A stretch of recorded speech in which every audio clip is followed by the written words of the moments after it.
Këtë të shtunë Tetova do qesh më shumë se zakonisht. Për të tretin vit me radhë do mbahet stand-up festival, një ngjarje që tashmë është shndruar në traditë për publikun e Tetovës. Edhe pse pa godin të vetën, organizatorët e festivalit vazhdojnë të sjellin humor cilësor dhe artistë të njohur nga mbar trevat shqiptare. Nga pamundësia e kohës për të na u bashkangjitur në studio, tani në një linje online kemi edhe drejtorin e Teatrit të Tetovës, njërit organizatorin e stand-up komedi, Hasim Emisi Shopi. Përshëndetje dhe mirëmëngjesi. Mirëmëngjesi, përshëndetje. Si je i nderuar, a u lodhe, sepse e di që ke rëmuj këto ditë. Mirë, po e kemi pak rëmuj, po në fund kur kompletohet edhe kur del publiku i kënaqur, e shohim se gjithçka ja ka vlerë për gjithë mundin që kemi dhënë. Pa dyshim. Është viti i tretë radhazi që po organizohet festival, një ngjarje që vërtet ka qenë më se e nevojshme të jetë në qytetin e Tetovës, edhe pse unë tani po xhelozoj që nuk e kemi edhe në Shkup, po hajt më. Ndoshta vitet e ardhshme do e mendoni që ta kemi edhe në qytetin e Shkupit. Më thuaj, si janë përgatitjet, deri ku keni arritur dhe si do jetë ky edicion? Po jemi nga fundi me përgatitje, do me thonë është viti i tretë dhe pak më duket që ja kemi marrë dorën më shumë se vitet e kaluara. Këtë vit kemi 4 artistë nga Kosova, kemi Shpëtim Mustafën që do të performoj me disa pika muzikore në fillim të festivalit dhe do t'jem unë si Niko Qira, po si mikpritësi gjithë artistëve që do t'a përmbyll festivalin me stand-up. Si është përzgjedhur line-upi i këtij viti? Çfarë risi mund të presim? Cilët janë aktorët, humoristat pjesëmarrës? Realisht, unë sbashku me gëzimin dhe shkëlqimin kemi dashur që të jetë 2 net, po nga pamundësia financiare prap kemi shku me një natë organizim. Artistët e këtij viti janë Kushtrim Qerimi, Valina Murçolli, Avni Shkodra dhe për herë të parë vjen në Tetovë Shpend Ahmeti, ish kryetari i komunës Prishtinës, të cilin e kemi parë në stand-up në Gjilan dhe besoj se do të jetë befasia e këtij vitit. Jemi ka fundi me organizimin, biletat janë gati në fund dhe besoj se jemi gjithçka gati për të shtunë. Thuaj si kanë mirëpritur ftesat të gjithë këta artistë që në profesionin e tyre vërtet kanë lënë gjurmë dhe kanë emër në vendin tonë. Edhe vitin e kaluar, do me thënë, ne kemi patur Valinën, Kushtrimin dhe Avniun dhe janë pritur shumë mirë, do me thënë, ka patur shumë komente pozitive. Dhe këtë vit kemi dashur që të jenë edhe një grup artistësh nga Shqipëria, nga Malizi dhe nga Presheva, mirë po nga pamundësia financiare ne përsëri kemi ngelur me një natë organizim, por do insistojmë që në vitin e ardhshëm me një organizim pak më të mirë, me mbështetje më të madhe institucionale, që ky festival të jetë 2 apo 3 net. Po si a dolët, nuk keni pas fare mbështetje? Jo, fare. Do me thonë, mbështetja është gjithçka me forcat tona, me anë të sponsorëve të cilët shumicën i kemi miq, dhe është nga vullneti i mirë i jonë.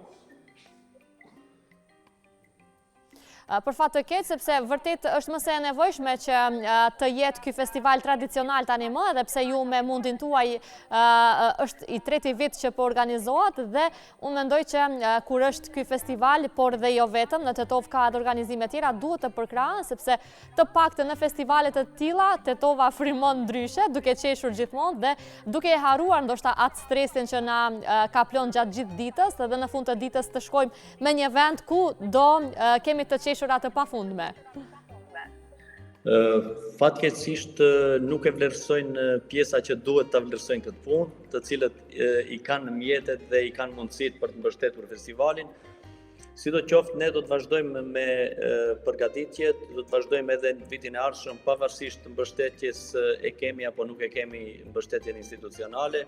Kemi vullnet të mirë dhe së bashku me gëzimin dhe shkëlqimin dëshirojmë të sjellim diçka të bukur qytetit dhe qytetarëve të Tetovës dhe kjo nuk na mungon dhe do të vazhdojmë padyshim që të sjellim gjëra të bukura. Thuaj pavarësisht mungesës së financave, cilat kanë qenë sfida tjera që i keni hasur për ta organizuar, edhe pse dihet që ende vazhdoni të jeni pa godinë tuaj të teatrit, por që festivali do jetë prapë në Pallatin e Kulturës. Po, realisht ka shumë sfida, sepse unë përveç që jam njëri ndër organizatorët, në ditën e shtunë unë duhet edhe të performoj, që është një sfidë në vete, pra në njërën anë jam bashkë organizator me gëzimin dhe shkëlqimin, kurse nga ana tjetër duhet të përgatis edhe tekstin edhe gjërat për ditën e shtunë. Kjo është një sfidë e madhe, pastaj sfidë tjetër se unë njëkohësisht jam edhe drejtori i teatrit Tetovës dhe teatri punon një shfaqje, cilën duhet edhe unë të jem her pas here të jap kontributin tim për gjërat që kanë nevojë regjisori, skenografi, kostumografi e kështu me radhë. Dhe pak është e ngjeshur sidomos ky muaj i fundit, mirë po përsëri kur në fund i marrim duartrokiqet, lëvdatat, mesazhet e shumta pozitive, besoj se i harrojmë gjithë. Padyshim. Asim, thuaj se si është bërë përzgjedhja e temave të të ftuarve, bashkarisht me juve ose?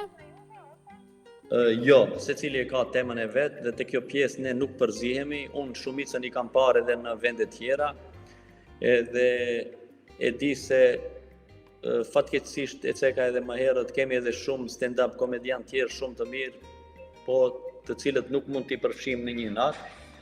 Për 2 net unë e thash më herët se nuk kemi mundësi. Temat i zgjedhin artistët, po shumica besoj se janë tema sociale, temat aktuale të realitetit tonë, qoftë politik, ekonomik, kulturor, shoqëror e kështu me radhë. Të gjithë artistët emra të njohur në profesionin e tyre, ashtu siç e thash edhe paraprakisht. Sa ka qenë e vështirë të bëhet përzgjedhja e këtyre artistëve dhe jo ndonjë tjetër? 3 nga to kanë qenë vetë pjesëmarrës në edicionet e kaluara. Realisht unë i kam patur edhe vitin e kaluar Valinën, Kushtrimin dhe Avniun, të cilët i ka mirëpritur jashtëzakonisht mirë publiku tetovar. Dhe këtë vit nuk doja të rrezikoj që t'i ndrojmë, sepse nuk e dim si do i pres tjerët.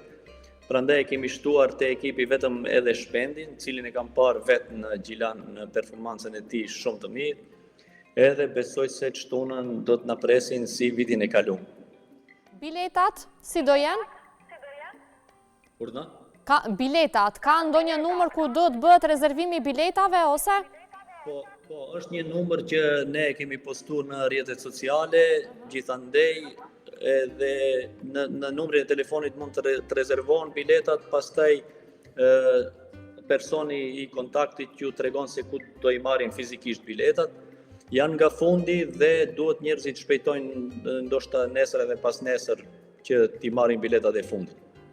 Për ato 500-600 vende që janë në pallatë, domethënë 300-400 janë shitura, unë po e them tani një numër me që më thatë ka fundi. Ndoshta edhe më shumë se 300 ka kalu, edhe disa i kemi të rezervume, tash të shohim kush do jetë ai fatlumi që do i blej biletat e fundit për ditën e shtunë. Si janë çmimet e biletave, nëse nuk është sekrete, që ta dim publikisht? Bileta është 500 denar, do me thënë duke përfshirë muzikën e shpëtimit me bendin dhe 5 stand-up komedianëve.